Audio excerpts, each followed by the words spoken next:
You're staring at your phone late at night. The message is already typed. A long message. Honest. Emotional. Part of you wants to press send and finally say everything you've been holding inside. You want them to understand how much you care. You want them to see how much effort you've been giving. Your finger hovers over the screen for a moment and then something inside you pauses. Because deep down, you're starting to feel a quiet truth that many empaths eventually discover. Begging for love never creates real love. At the beginning of many relationships, you give naturally. You listen deeply. You support people when they struggle. You forgive things that others might not. And for a long time, it feels like the right thing to do. Your empathy tells you that people deserve patience, that connection deserves effort. But something slowly changes when that effort is not returned. Later in this conversation, I'm going to explain the exact psychological moment when an empath reaches what many call the Sophia stage, the stage where self-respect becomes stronger than the need to be understood. And I'm also going to show you why the people who once took your kindness for granted often become confused the moment you stop chasing them. We'll come back to both of those things soon. For now, let's talk about why this shift begins. Empaths don't start relationships by begging for love. They start by giving it freely. They believe in connection. They believe that honesty and care can build something meaningful. So when problems appear, their first instinct is not to leave. Their first instinct is to repair. You explain your feelings. You try to have deeper conversations. You try to understand the other person's perspective. And for a while, that patience feels like strength. But here is something many empaths learn the hard way. Patience only works when both people are growing.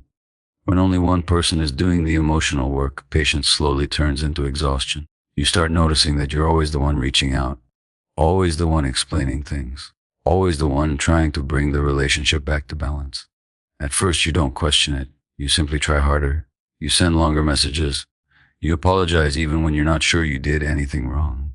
You try to make the other person feel comfortable so the connection doesn't break.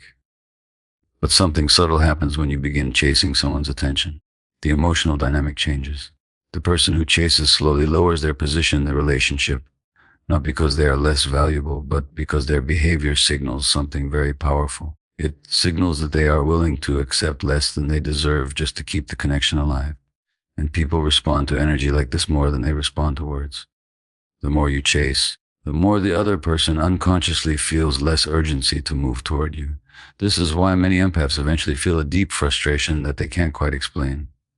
They are giving more effort than ever before, but the connection somehow feels weaker instead of stronger. That's when silence begins to appear. Silence is uncomfortable for someone who is used to fixing things. Your mind immediately tries to solve the tension. You wonder if the other person is upset. You wonder if you should send one more message just to clear things up. You worry that the connection might disappear if you stop reaching out.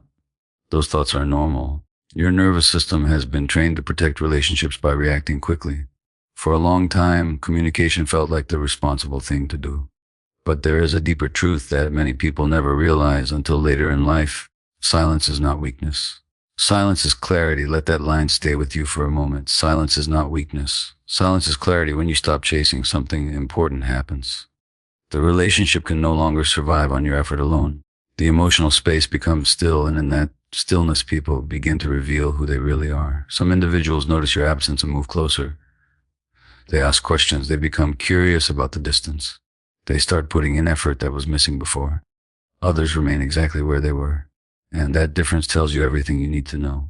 Because the Sophia stage of an empath is not about becoming cold or distant. It's about reaching a level of emotional awareness where you stop forcing connections that are not naturally mutual. This stage doesn't arrive suddenly. It develops slowly through experience, through repeated moments where your kindness was not valued, through conversations where you explained your heart but felt unheard. Each of those moments teaches you something powerful about your own worth. And eventually, you begin to understand that love should never require you to beg. But the real transformation begins when you stop reaching out and allow the silence to do its work. In the next part of this conversation, we're going to explore what actually happens inside someone's mind when you step back, and why that quiet distance often changes the entire dynamic of the relationship.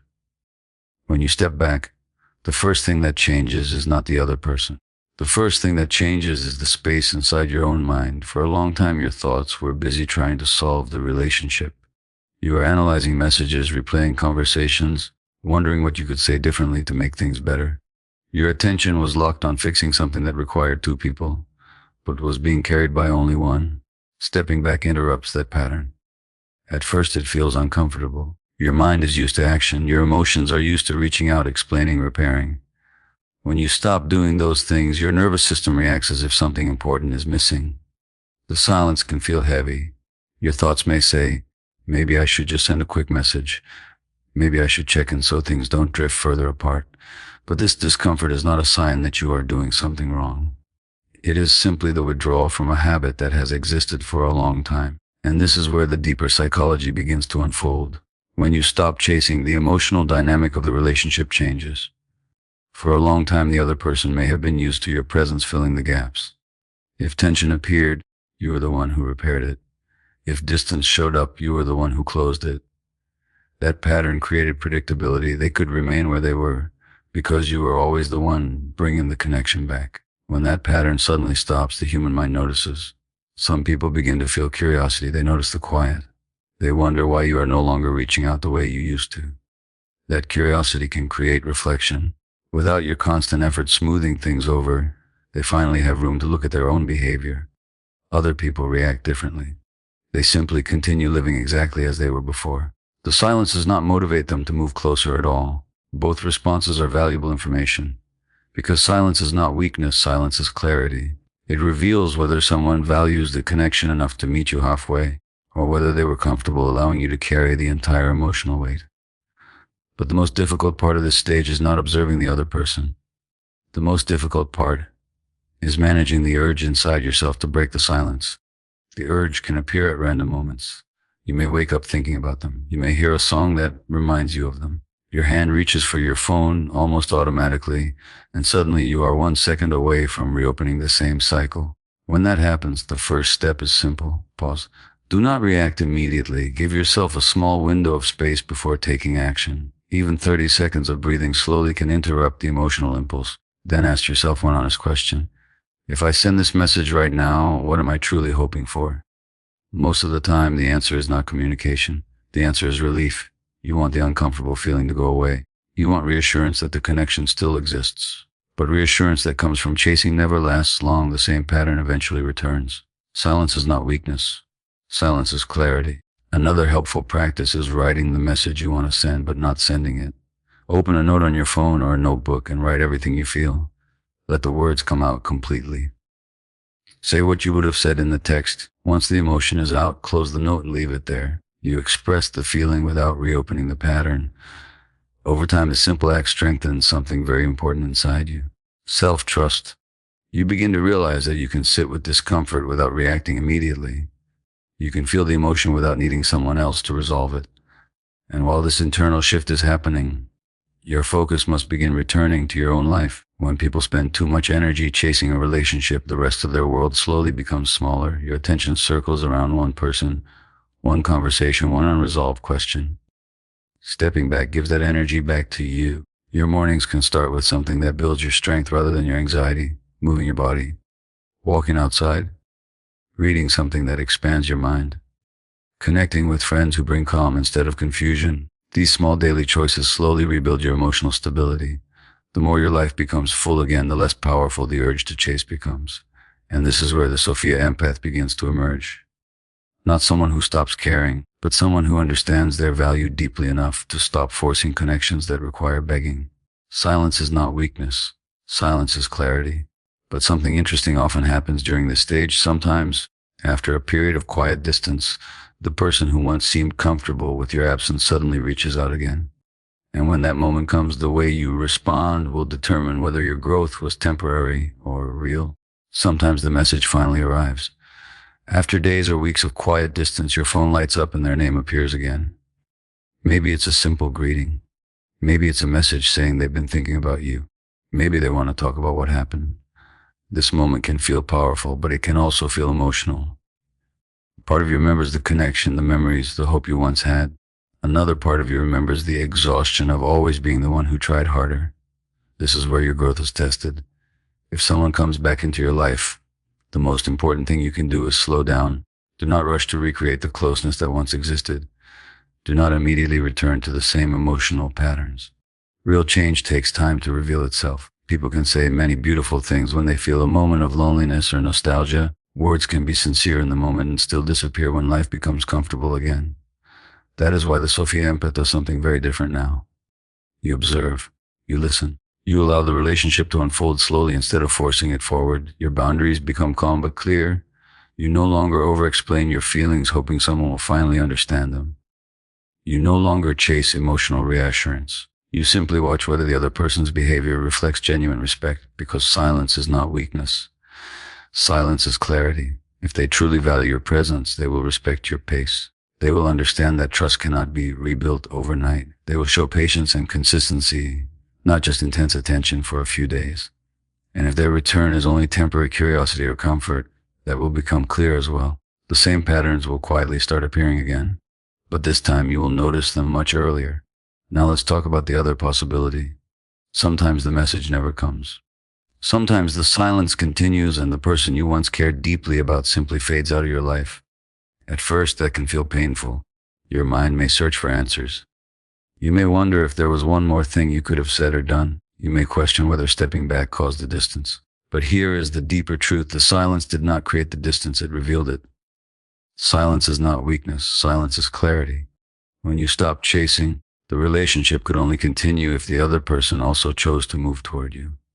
If they didn't, that absence is information. It shows you that the connection was being sustained by your effort more than their intention. And that realization, although difficult, gives you something powerful. Closure. Closure does not always come from a final conversation. Often it comes from understanding the reality of what the relationship truly was. When you see clearly how much energy you were giving and how little was being returned, your heart slowly begins to release the attachment. Not because the memories disappear, but because your self-respect becomes stronger than your desire to hold on to something one-sided. You begin to move forward with dignity. Your attention shifts back to your own life. The emotional space that once felt filled with confusion begins to open again. You invest your time in growth, in friendships that feel mutual, in experiences that bring you peace instead of constant emotional uncertainty. And over time, you start to notice something important about yourself. You are calmer, you are clearer. You are no longer trying to convince someone to value you. That is the quiet power of the Sophia Empath. Let's bring everything together for a moment. When an empath feels distance in a relationship, the first instinct is often to try harder, to explain more, to reach out again and again in hopes of restoring connection. But chasing slowly weakens your position and drains your emotional strength. Stepping back creates silence, and in that silence, the truth becomes visible. Sometimes people move closer when they realize your effort is no longer there. Sometimes they remain exactly where they were. Silence is not weakness. Silence is clarity. If they come back, you move slowly and allow their actions to prove their intentions. If they do not come back, you accept the clarity and continue moving forward with dignity. Both paths lead to the same place: self-respect. So here's one simple action you can take starting today. The next time you feel the urge to chase someone who has been distant, pause before reacting. Take a breath and give yourself a moment to observe the feeling instead of immediately trying to fix it. That single pause can change the entire pattern. Because the strongest version of you is not the one who begs for love. The strongest version of you is the one who knows their worth and allows others to meet them there. And if this message resonated with you, watch the next video where we explore the powerful signs that an empath has reached the final stage of emotional self-respect.